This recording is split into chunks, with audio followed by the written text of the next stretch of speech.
आज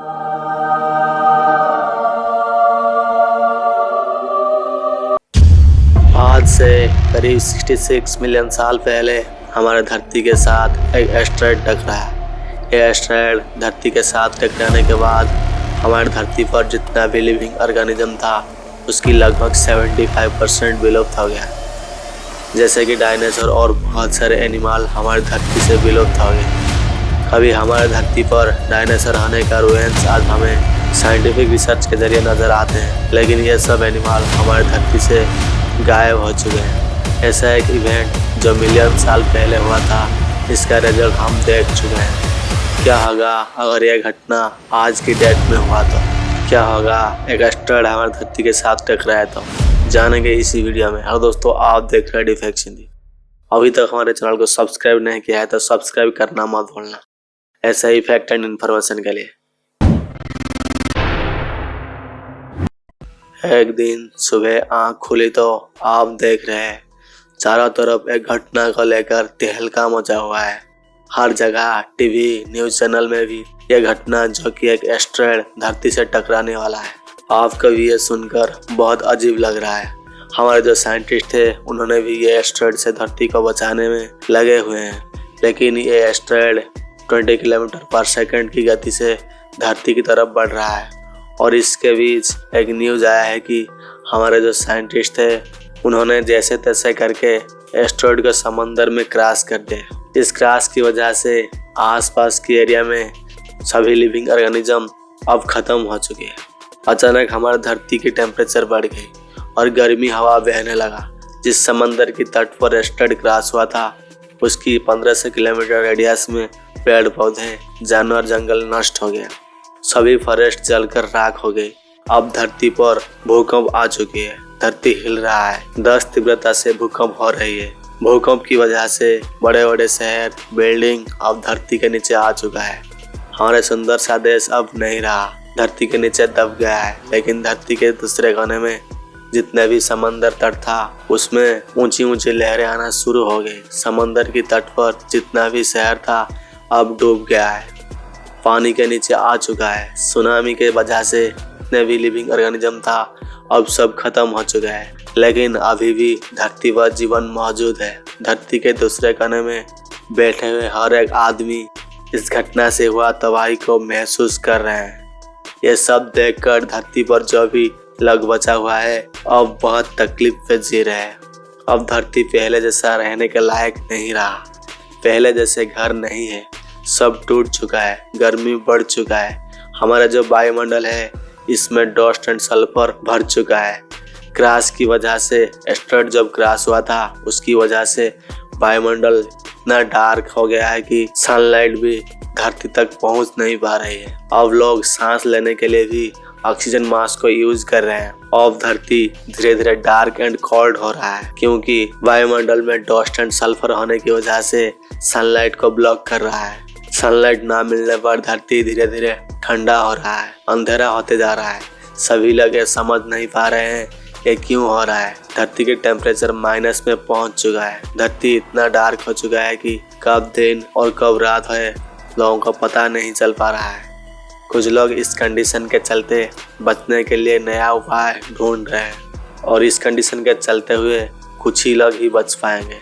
फिर भी इस कंडीशन से बचने के लिए लोग संघर्ष कर रहे हैं, और इस तरह अगले 15 साल तक धरती में अंधेरा और डार्क और कोल्ड ही रहेगी। इस कंडीशन के चलते हम में से कुछ ही लोग जीवित बच पाएंगे। हो सकता है जो लोग बचे हुए हैं वही लोग हमारे धरती को रीबिल्ड करेंगे, वही लोग एक न्यू फ्यूचर को एस्टेब्लिश करेंगे। आप सबको तो पता लग गया है कि एस्टेरॉयड की वजह से क्या हो सकता है। हमारे लिए सौभाग्य की बात है कि ये 66 मिलियन साल पहले की बात नहीं है, ये 2024 है। और हम होमो सेपियंस हैं, जिनके पास बड़े दिमाग, बेहतरीन विचार और रिफाइनरी टेक्नोलॉजी है। उनके पास ये टेक्नोलॉजी नहीं था जो हमारे पास है। उन्होंने कभी स्काई को ट्रैक नहीं किया होगा एस्टेरॉयड के लिए। अब तो हमारे पास नासा और इसरो जैसे स्पेस एजेंसी है जो धरती की तरफ बढ़ रहे किसी भी चीज को मॉनिटर कर सकता है।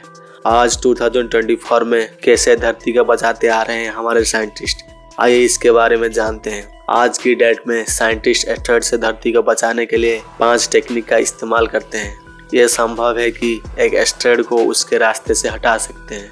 किसी वस्तु को एस्टेरॉयड में जोर से टकराकर उसके रास्ते से हटा देना। नासा ने 2022 में इस टेक्निक का टेस्ट किया था, जब उन्होंने एक अंतरिक्ष यान को डिमोफोर्स नामक चंद्रमा से टकराया था, जो कि पृथ्वी के करीब एस्टेरॉयड की चंद्रमा था।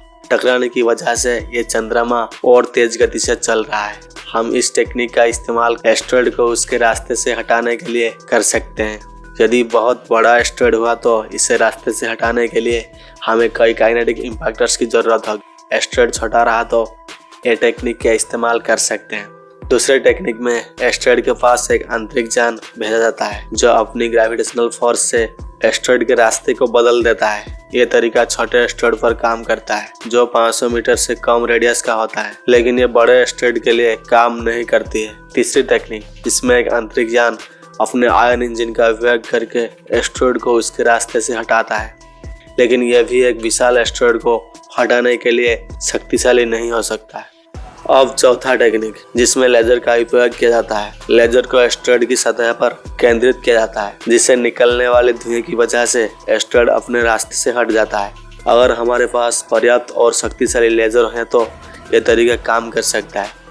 आखिरी और सबसे खतरनाक टेक्निक, न्यूक्लियर ब्लास्ट से हम एस्टेरॉयड को उनके रास्ते से हटा सकते हैं ताकि उसका अधिकांश हिस्सा वेपर हो जाए, लेकिन यह बहुत खतरनाक हो सकता है क्योंकि इससे एस्टेरॉयड के टुकड़े या अन्य मलबे पृथ्वी पर गिर सकता है। हालांकि एक आपातकालीन स्थिति में यह टेक्निक का आवश्यक हो सकता है, लेकिन इन सभी टेक्निक का फायदा तभी होगा जब हमें एस्टेरॉयड का पता पहले से ही लग जाए। अगर अचानक कोई एस्टेरॉयड आ जाता है तो हम कुछ नहीं कर सकते हैं। एक ही उपाय, अफेक्टेड एरिया से लोगों को दूसरे स्थान पर ले जाना होगा। सरकार को बड़ी संख्या में लोगों को सुरक्षित स्थान पर ले जाना होगा। अगर एस्टेरॉयड धरती पर गिरता है तो ये तो काफी नुकसानदायक होगा, लेकिन इससे हमें कुछ लाभ भी हो सकता है, जैसे कि बहुमूल्य खजाना का मिलना।